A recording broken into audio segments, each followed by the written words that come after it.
Possessions that would have seemed utterly mundane to most Westerners. Washing machines, color televisions, even simple kitchen appliances stood as symbols of an unimaginable prosperity to East Germans trapped behind the Iron Curtain.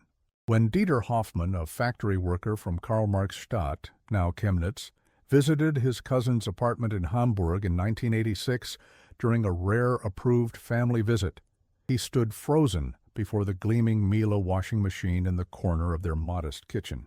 It was like seeing technology from another planet, he would later recall in his memoir. I asked if it was real, if it actually worked. My cousin laughed, not understanding why I would even question it.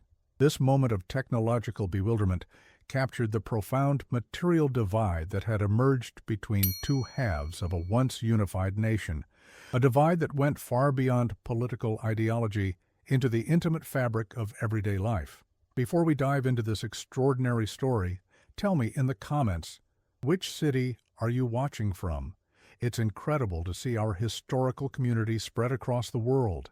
And if you're new here, subscribe to the channel and turn on notifications. Each subscription helps us continue unearthing these fascinating stories that shaped our world. Now, let's get to the story. The material divergence between East and West Germany had not always been so stark. In 1945, both halves of the defeated nation lay in ruins, with industrial capacity decimated, infrastructure destroyed, and populations traumatized by war and displacement. In those early post-war years, Germans on both sides of what would become the divide faced similar deprivations, food shortages, housing crises, and a desperate lack of consumer goods. The Allied bombing campaigns had reduced many cities to rubble, with an estimated 40% of urban housing destroyed nationwide. Poverty was universal and luxuries non-existent. Yet, within just one decade, visitors crossing between the zones would begin to notice subtle but significant differences in material well-being. By 1955, West German shop windows displayed items that had disappeared from Eastern markets: coffee, chocolate, leather shoes. These early disparities would grow exponentially over the following 3 decades, culminating in what economists would later call divergent economic miracles. The Western one genuine, the Eastern one largely illusory. The introduction of the Deutsche Mark in West Germany in 1948 as part of the Marshall Plan had initiated an economic trajectory that would see the Federal Republic transform from a devastated war zone into Europe's economic powerhouse. Under Economics Minister Ludwig Erhard's social market economy model, West Germany embraced regulated capitalism while maintaining robust social welfare programs. The results were impressive. By 1958, industrial production had quadrupled from post-war levels. Meanwhile, in the German Democratic Republic, the Soviet-imposed planned economy struggled under the weight of war reparations and systematic resource extraction to rebuild the USSR. For the ordinary citizen, these different economic systems translated into radically different everyday realities, most visibly in the home. By the early 1960s, West German households were increasingly equipped with refrigerators, vacuum cleaners, and the coveted washing machines that would become perhaps the most potent symbol of the consumer gap. In the East, such appliances remained rare luxuries, available only to party elites or those willing to endure years-long waiting lists. The Western washing machine represented more than mere convenience. It signified liberation from hours of physically demanding labor, predominantly performed by women. For East German women who participated in the workforce at higher rates than their Western counterparts but still shouldered the vast majority of domestic duties, the absence of labor-saving appliances meant a crushing double burden of full-time employment and exhausting household management. Gertrude Mayer, who worked at the Robotron Electronics factory in Dresden from 1965 to 1989, described her typical Monday in oral history recordings preserved at the German Historical Museum. I would rise at 4:30 a.m. to begin heating water on the stove. The family's clothes needed soaking, scrubbing by hand, rinsing, wringing, and hanging, all before my shift began at 7 a.m. By the time I finished the laundry, prepared breakfast, and got the children ready for school, my workday hadn't even started. I would return home 12 hours later to cook, clean, and prepare for the next day. When we saw Western television advertisements showing women simply putting clothes into a machine and walking away, it seemed like science fiction. This technological gap was no accident of history or simple market failure. It reflected fundamentally different priorities in the competing systems. The West German economic model emphasized consumer satisfaction and quality of life improvements as engines of economic growth. The East German system, constrained by Soviet economic orthodoxy, prioritized heavy industry, military production, and infrastructure over consumer goods. When consumer appliances were produced, they were often of inferior quality, reinforcing the perception of Western superiority. The famous Wittenberg washing machine plant in East Germany provides a telling example of these divergent priorities. Founded in 1946, the factory was celebrated in GDR propaganda as evidence of socialist industrial prowess. At its peak in the 1970s, it produced 3,000 to 10,000 washing machines annually for both domestic use and export to other Eastern Bloc countries. Yet, the models it manufactured, the WM66 series being the most common, were technologically decades behind their Western counterparts, consuming more electricity and water while cleaning less effectively. More damning still was the production philosophy. Internal factory documents, declassified after reunification, reveal that quota fulfillment took precedence over quality control. Engineers' proposals for design improvements were frequently rejected due to material shortages or production disruptions they might cause. The average East German family would save for years to purchase one of these inferior machines, if they could find one available at all. The persistent shortage of consumer goods in East Germany created what economists termed a seller's market, where manufacturers faced no competitive pressure to improve quality or innovation. Customers had no choice but to accept whatever was available. The resulting frustration became a defining feature of East German consumer culture, captured in countless jokes and sayings. One popular quip went, "Why does the Trabant East German car have a heated rear window? So your hands stay warm while pushing it." The stark contrast in household technology became increasingly difficult for East German authorities to conceal as television ownership spread throughout both Germanys in the 1960s and 70s. While the GDR erected powerful signal jammers and criminalized the watching of Western broadcasts, a crime colloquially known as antenna crime, these measures proved largely ineffective. An estimated 80–90% of East Germans regularly watched West German television by the 1980s, gaining an intimate window into Western material prosperity. The popular West German consumer advice program, Der Große Preis, the Grand Prize, became particularly influential as it showcased the latest household appliances with detailed price comparisons and quality assessments.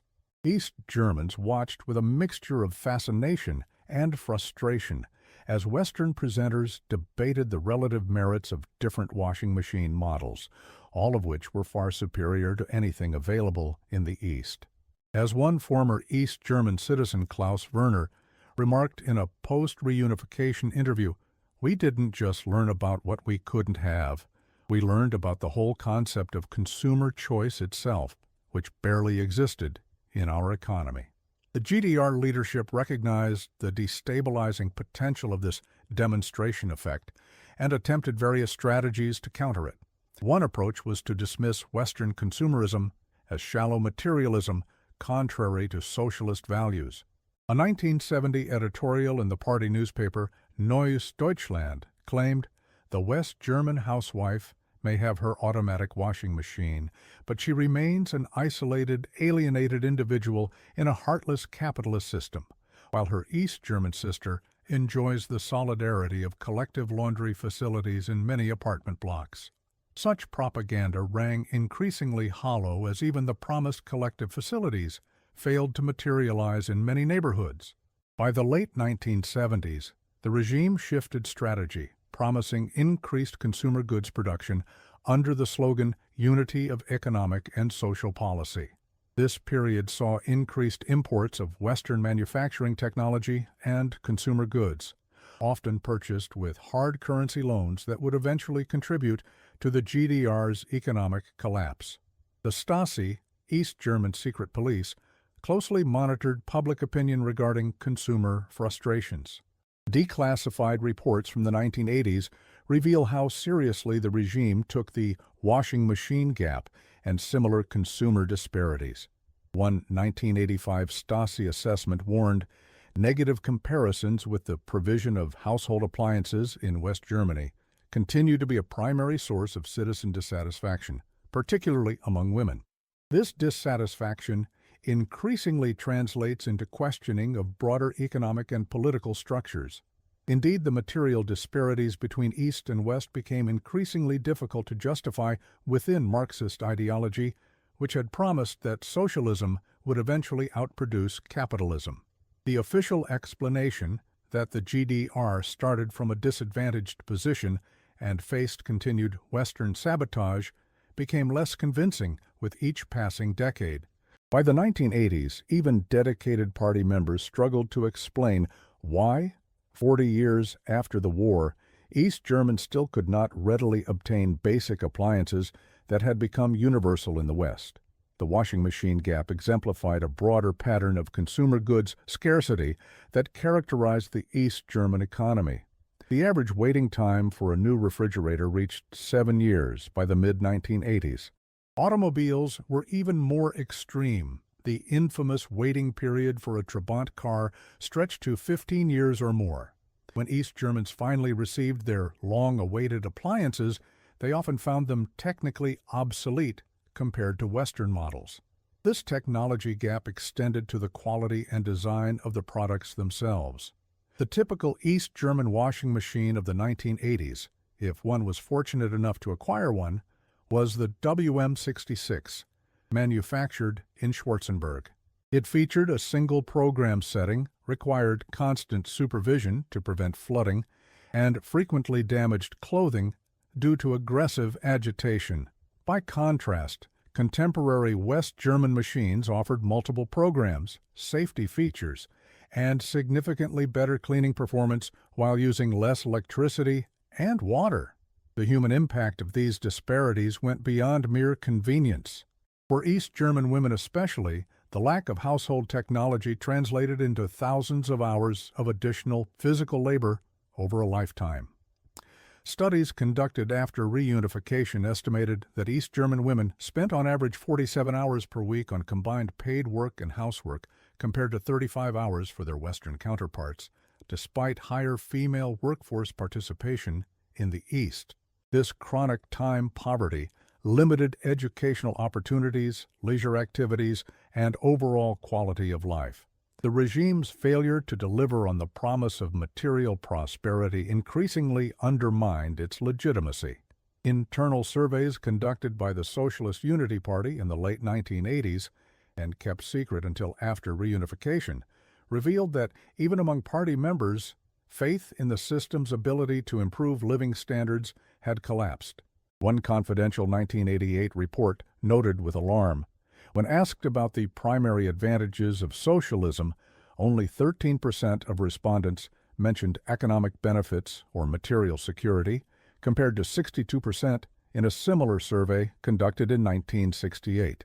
As the Cold War entered its final phase, Western policymakers increasingly recognized the power of consumer goods as ideological weapons. The strategy of peaceful coexistence, adopted by NATO in the 1980s, deliberately emphasized widening the visible prosperity gap to increase pressure on Eastern regimes. West German television broadcasts, which reached most East German households despite official prohibitions, regularly featured advertisements for household appliances that subtly underscored the failure of the socialist economy to provide similar comforts. When limited travel between East and West became possible for certain categories of East German citizens, primarily retirees in the 1980s, the first-hand experience of Western abundance proved shocking for many visitors.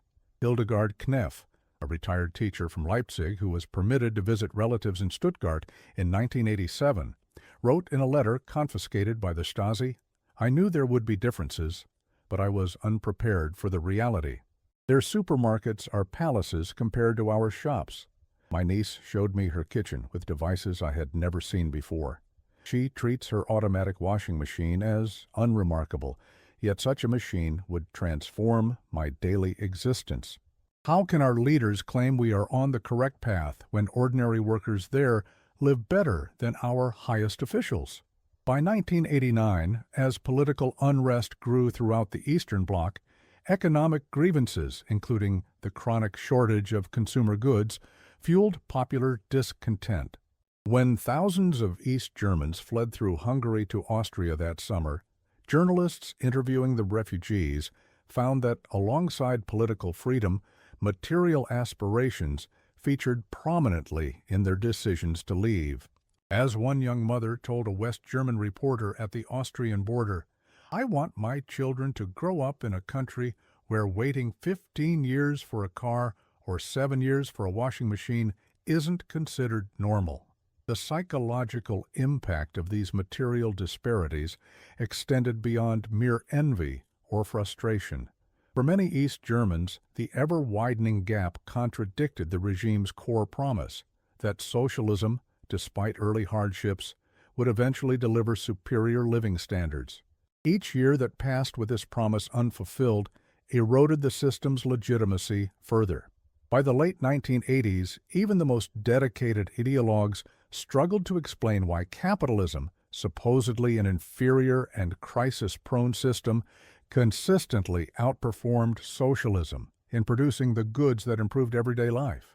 When the Berlin Wall finally fell on November 9, 1989, the rush of East Germans westward was driven as much by curiosity about Western consumer culture as by political idealism.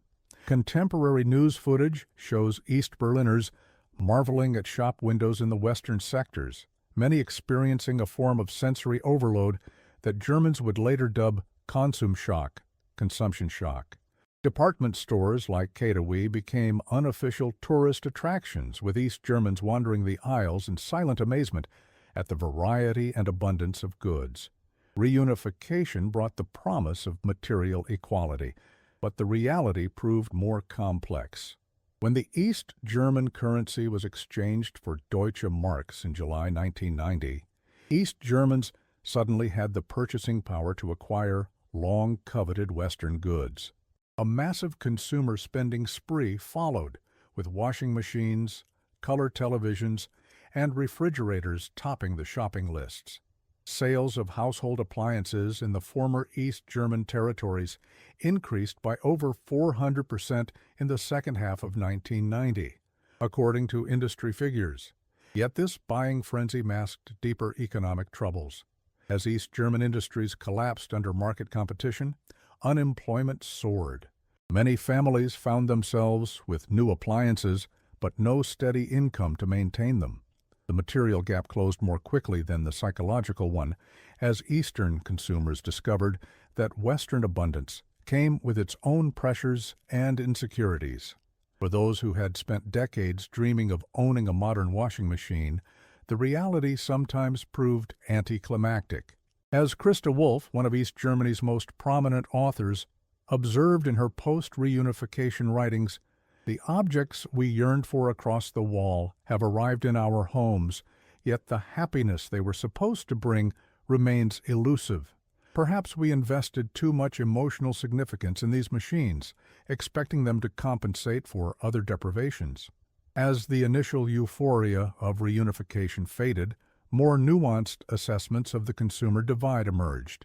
Some former East Germans began to question whether material abundance alone constituted progress.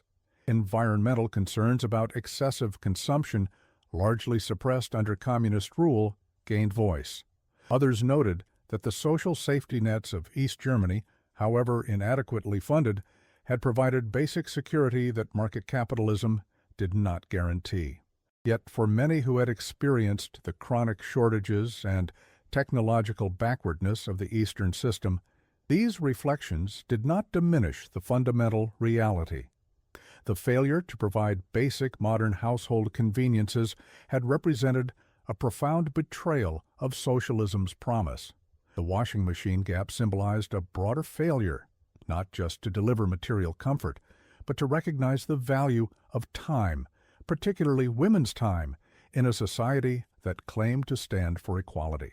The story of East Germany's washing machine shortage illustrates how seemingly mundane household technologies can become powerful political symbols. Beyond ideology and rhetoric, systems are ultimately judged by their ability to improve citizens' daily lives. In this most practical test, the East German system had clearly failed. As the Berlin Wall crumbled that November night in 1989, the crowds flowing westward were not just seeking political freedom, they were rushing toward a material world many had glimpsed only through television screens and smuggled catalogs. Among the first commercial establishments many East Germans visited were not museums or monuments, but department stores and electronics shops. Salespeople in West Berlin reported being asked seemingly bizarre questions.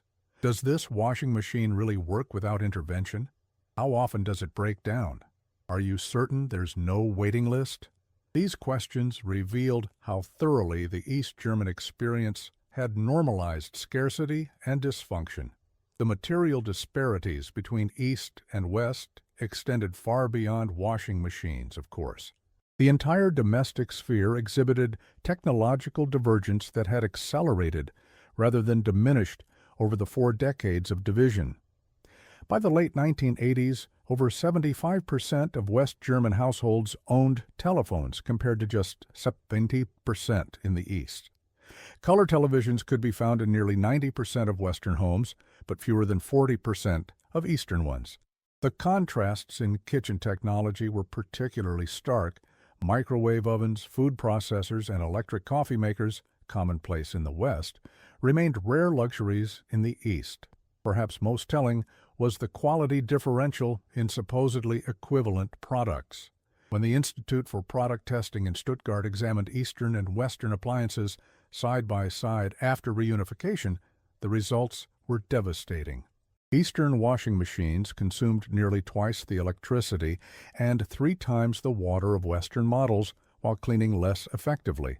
They broke down after an average of 3.5 years of use, compared to 8 to 10 years for Western machines. Similar patterns held across virtually all consumer durables, from vacuum cleaners to televisions. The human cost of these technological disparities was borne disproportionately by women.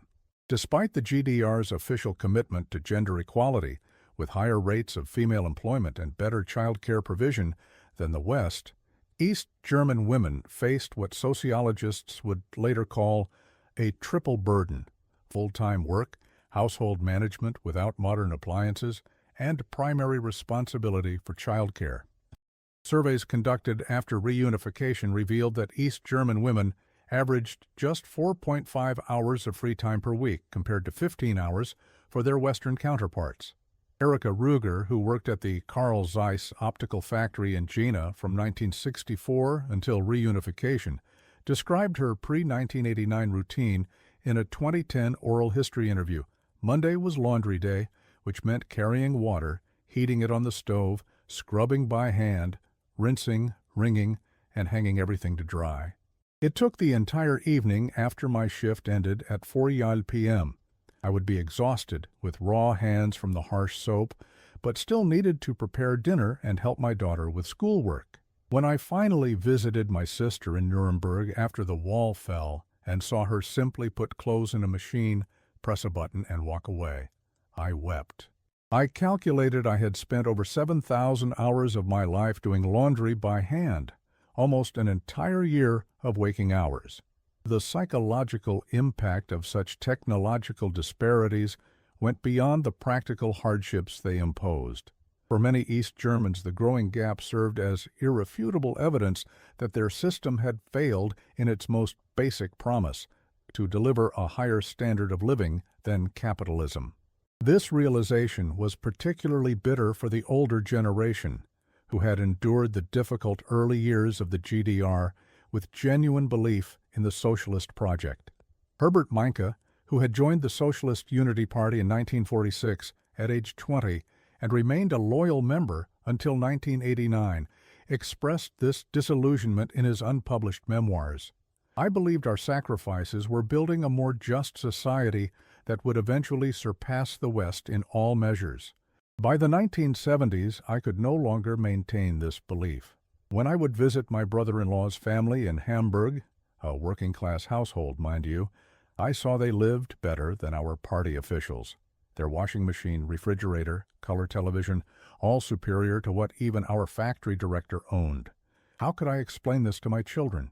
How could I justify a system that delivered less to its people after 40 years of supposed progress?" The regime's response to these widening disparities evolved over time.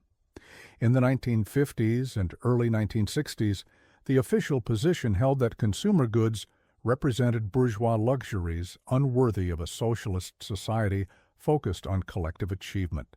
By the 1970s, as disillusionment grew, this position became untenable.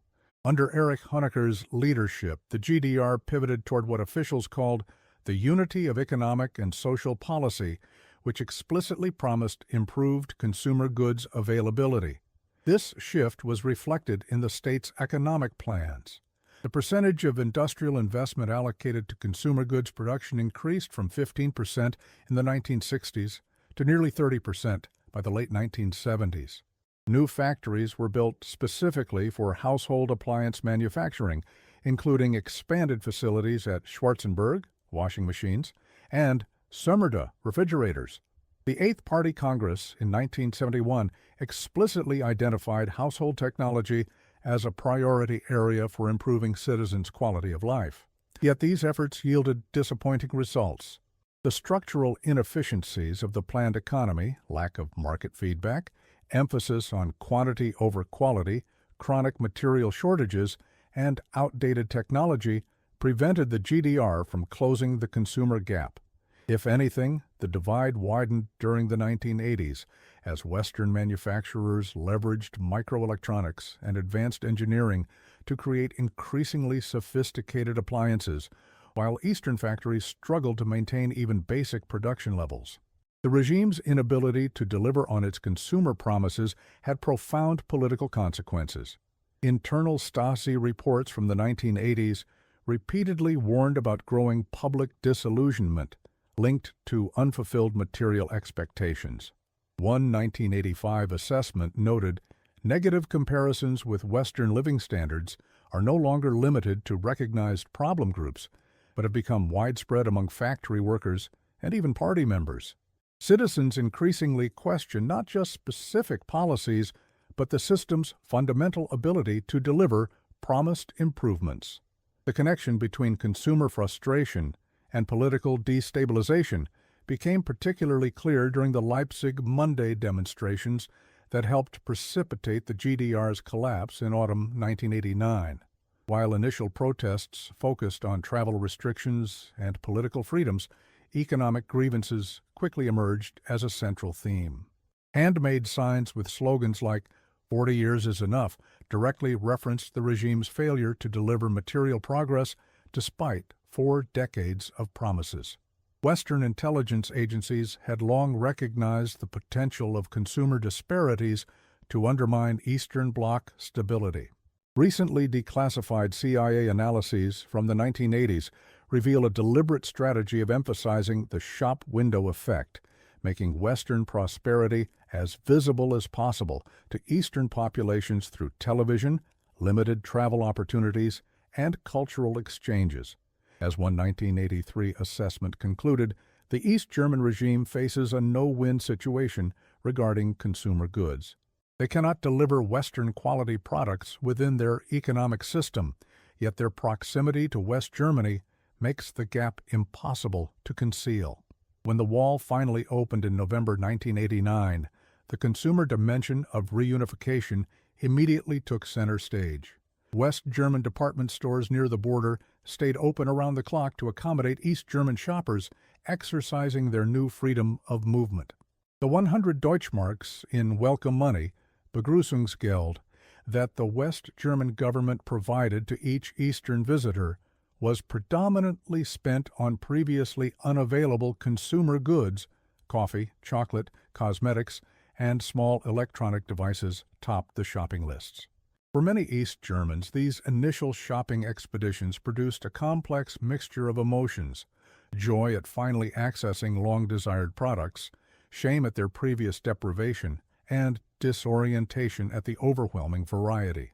The German language quickly developed a new term, Konsumschock, a consumption shock, to describe this psychological response to sudden consumer abundance. As one former East German citizen told Der Spiegel in a 1990 interview, "I spent 30 minutes in the detergent aisle of a West Berlin supermarket, paralyzed by choices. We had two types of laundry soap in the East, one that worked poorly and one that worked very poorly. Suddenly facing 30 options with different scents, colors, and specialized functions, I nearly walked out without buying anything." The swift currency union of July 1990, which converted East German marks to Deutsche Marks at a politically determined, rather than market rate, accelerated this consumer revolution. East Germans suddenly possessed hard currency with which to purchase Western goods. The result was an unprecedented spending spree focused primarily on household technology. In the second half of 1990, sales of washing machines in the former GDR territories increased by 320%, refrigerators by 267%, and color televisions by 456%, according to industry figures. Manufacturers scrambled to meet this surge in demand. West German appliance companies like Miele, AEG, and Bosch quickly established distribution networks in Eastern territories, often repurposing former state retail locations. Western retailers likewise expanded eastward, with franchises like MediaMarkt and Saturn opening large electronics stores in major eastern cities. Meanwhile, Eastern manufacturers collapsed almost overnight, unable to compete with Western quality, and now lacking the state subsidies that had kept them afloat. The Wittenberg washing machine factory provides a poignant example of this transition. Once the GDR's showcase appliance manufacturer, producing over 300,000 units annually at its peak, the factory struggled immediately after reunification. Despite modernization attempts, it could not match Western competitors' efficiency or quality. After several downsizing efforts, the plant closed permanently in 1994, eliminating 3,000 jobs in a town of just 30,000 residents. Similar fates befell most other Eastern consumer goods manufacturers. This industrial collapse created a painful paradox for many Eastern households. They could finally afford the washing machines they had coveted for decades, but often at the cost of the economic security that would allow them to enjoy such conveniences. Unemployment in the former GDR territories reached 15% by 1992, with rates exceeding 20% in many industrial regions. A washing machine proved cold comfort to those who had lost their livelihoods in the transition to market economics. For older East Germans especially, this contradiction produced profound disorientation. Having spent decades in a system where consumer goods were scarce but jobs guaranteed, they now entered one where consumer abundance coexisted with employment insecurity. Sociologist Helmut Wiesenthal termed this the simultaneity of the non-simultaneous. East Germans had to adapt in months to economic and social changes that had evolved over decades in the West. The psychological aspects of this consumer transition proved as significant as the material ones.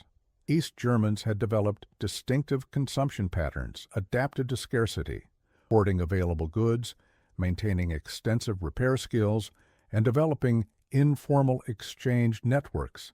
These behaviors, rational under socialism, became maladaptive in a market economy that rewarded different consumer competencies: comparison shopping, brand awareness, and credit management.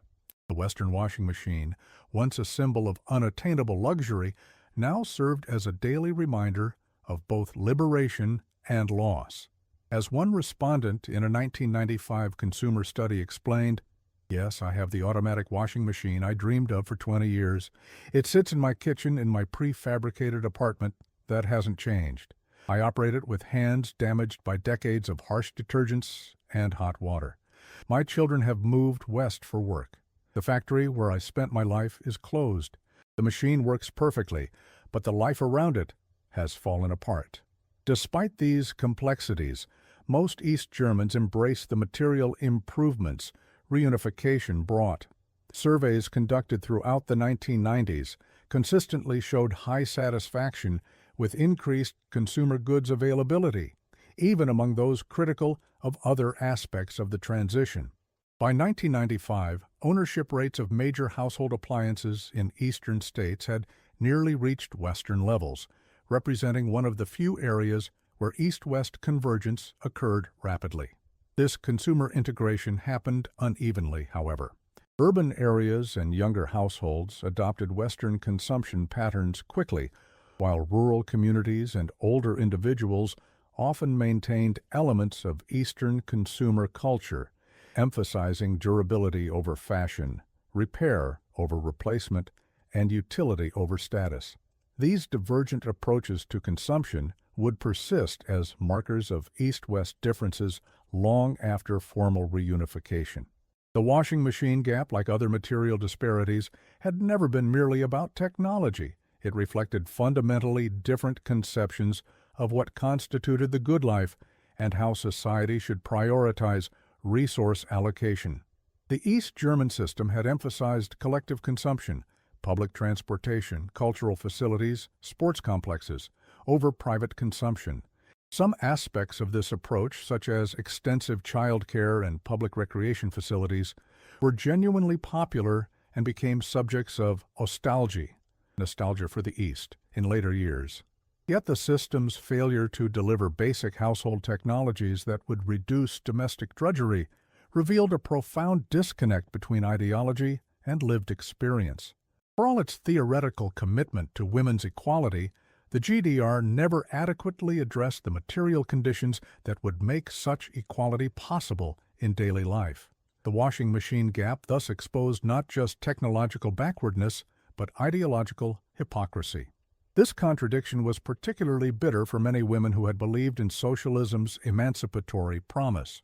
As feminist scholar Ina Merkel observed in her research on GDR consumer culture, the East German state expected women to be simultaneously dedicated workers, political participants, and traditional homemakers, yet failed to provide the technological infrastructure that would make this triple role manageable.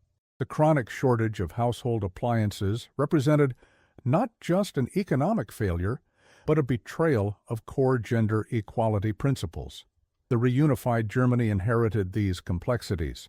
Western Germans often viewed their Eastern counterparts' sudden enthusiasm for consumer goods as evidence of materialism or superficiality, failing to recognize the profound symbolic importance these items held after decades of forced austerity. Eastern Germans, meanwhile, sometimes reduced Western consumer culture to shallow status seeking, overlooking how household technologies had genuinely improved quality of life, particularly for women. 30 years after reunification, the washing machine is no longer a meaningful dividing line between East and West. Ownership rates and technologies have fully converged, with Eastern households now just as likely to possess high-efficiency front-loaders as their Western counterparts.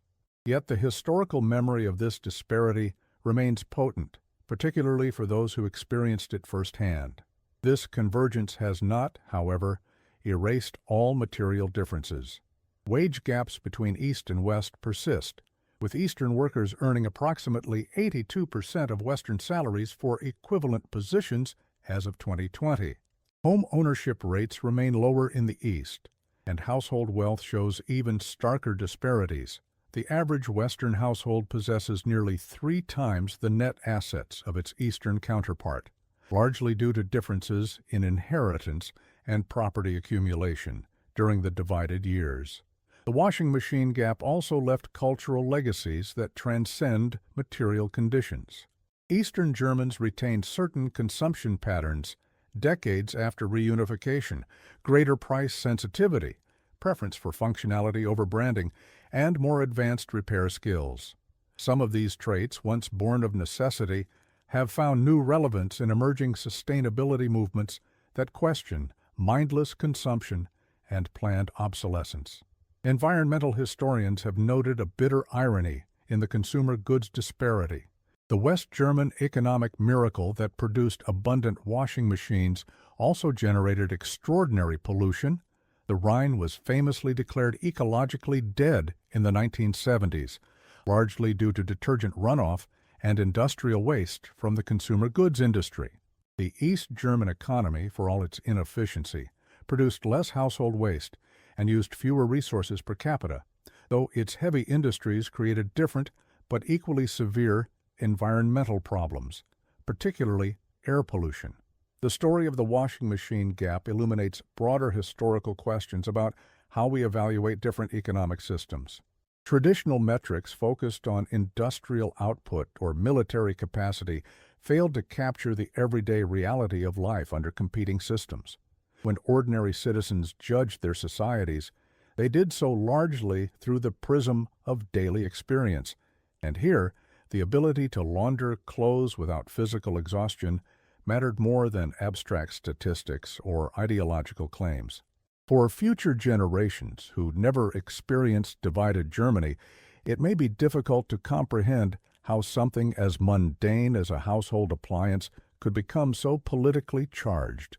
Yet the washing machine gap reminds us that grand ideological contests are ultimately judged through intimate material realities. Systems rise or fall based not just on their ability to project power or generate wealth in the abstract, but on their capacity to improve the concrete conditions of everyday life. The consequences of these disparities continue to shape German politics today. Regions that experienced the most severe deindustrialization after reunification, including former appliance manufacturing centers like Wittenberg and Schwarzenberg, show higher support for populist parties on both left and right. Consumer integration proceeded more quickly than political or psychological integration, creating a society unified in its washing machine ownership, but still divided in its historical memory and identity. As one former East German citizen reflected in a 2019 interview marking the 30th anniversary of the Wall's fall, "The washing machine I coveted for so long now sits in my basement, replaced by a newer model upstairs. My grandchildren cannot comprehend why I treat it with such reverence, why I sometimes stand before it in silence. How can I explain that this machine represents not just convenience, but redemption from a particular kind of bondage?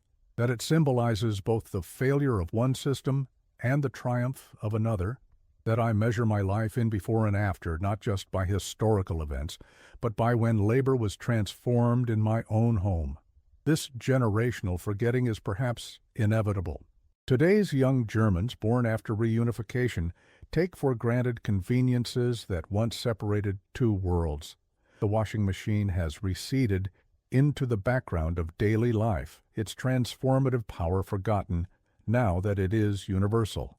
Yet for historians seeking to understand how and why the Cold War ended as it did, the washing machine gap provides essential insights into the lived experience of competing systems. The story of East Germany's washing machine shortage serves as a reminder that political legitimacy ultimately rests on material foundations. Even the most sophisticated propaganda cannot indefinitely mask a system's failure to deliver basic improvements to everyday life. When East Germans poured through the breached Berlin Wall in November 1989, they were voting with their feet, not just for political freedom, but for washing machines, refrigerators, and the countless other conveniences that make modern life possible. In the decades since reunification, some scholars have questioned whether the material focus of transition processes placed too much emphasis on private consumption at the expense of preserving potentially valuable aspects of Eastern society. Critics note that the rush to Western-style consumer capitalism eliminated some genuine achievements of the socialist system, from affordable childcare to extensive public transportation networks, that might have been worth preserving. Others maintain that such arguments romanticize a fundamentally failed system, pointing out that even the GDR's supposed social achievements were undermined by chronic underinvestment and poor quality. The child care facilities, so often cited as a socialist success story, for instance, typically featured high child-to-caregiver ratios, outdated equipment, and rigid pedagogical approaches. Like the WM66 washing machine, they functioned, but badly. This debate highlights how consumer goods served as proxies for competing visions of the good society. The Western model emphasized individual choice, private consumption, and technological innovation, accepting income inequality as the price of these benefits. The Eastern model prioritized basic provision for all, stable employment, and collective consumption, sacrificing quality and choice in the process. The washing machine gap revealed the concrete implications of these abstract differences. For the women who spent countless hours doing laundry by hand, while their Western counterparts used automatic machines, these philosophical distinctions mattered less than the practical reality of their exhaustion. The washing machine gap thus reveals how differently the two systems valued women's time and labor, a difference that arguably spoke more profoundly to socialism's failure than any abstract economic statistic. As Germany continues to process its divided past, the washing machine serves as a useful metaphor for how reunification itself unfolded, an integration of different systems that produced immediate material benefits alongside profound social dislocations. Like a washing machine that cleans effectively but at the cost of significant water and energy consumption, the market economy delivered consumer abundance while extracting other costs: job security, social cohesion, and certain forms of public provision.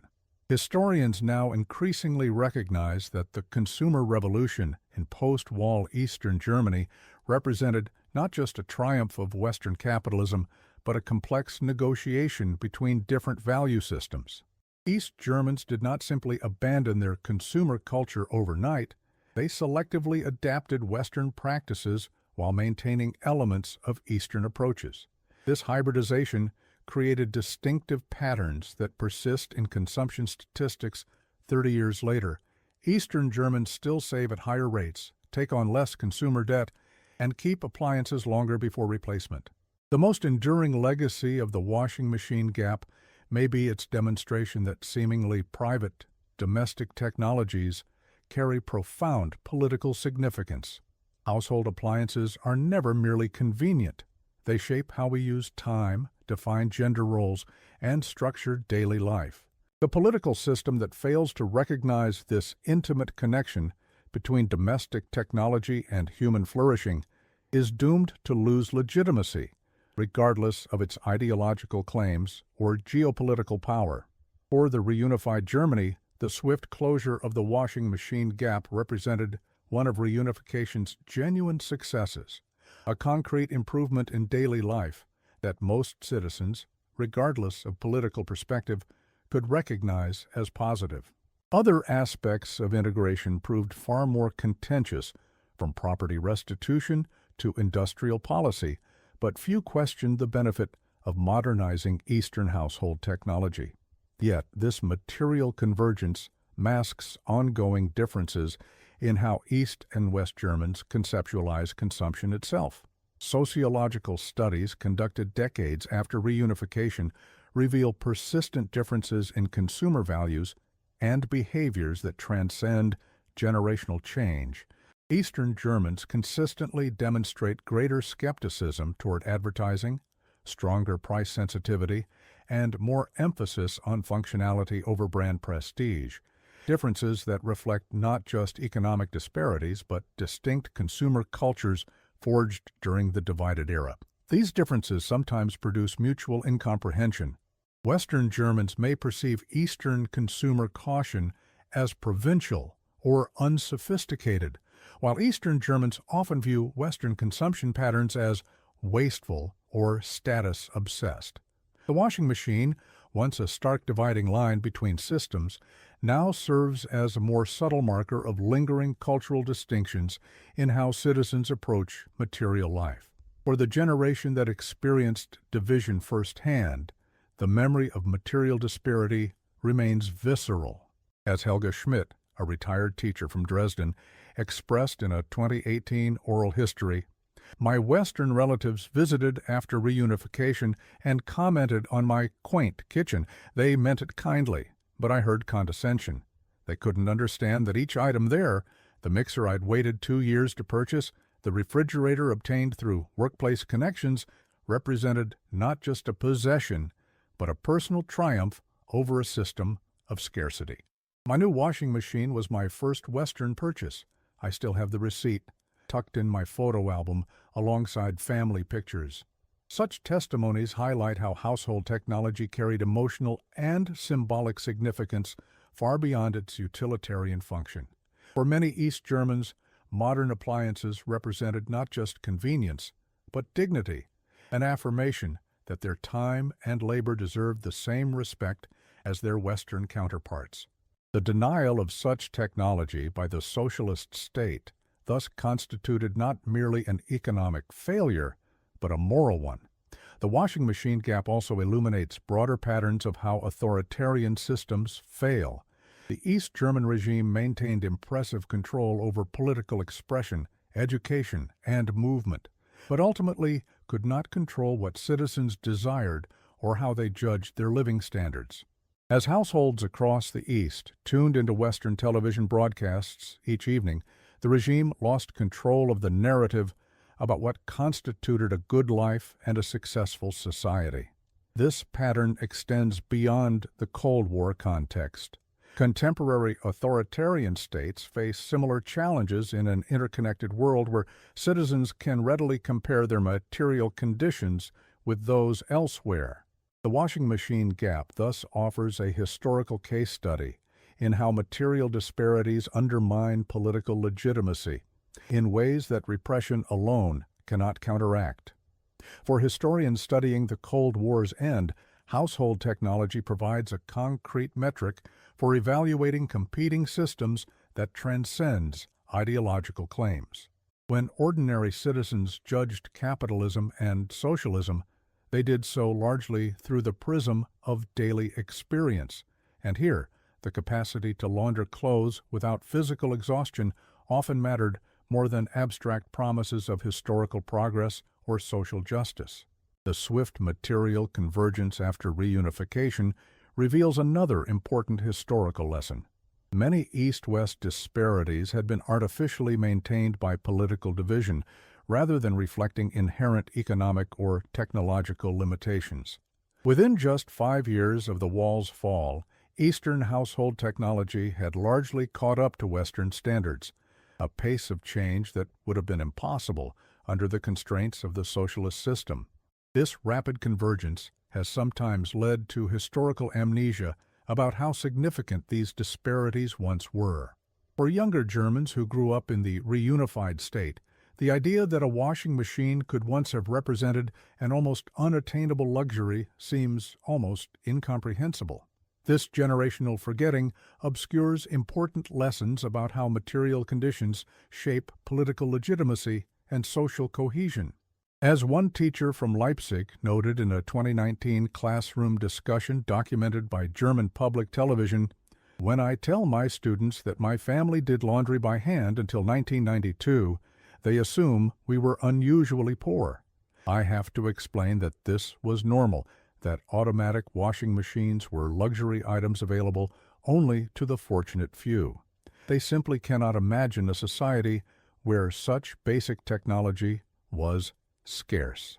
It's like describing life before electricity to children who have never experienced a power outage.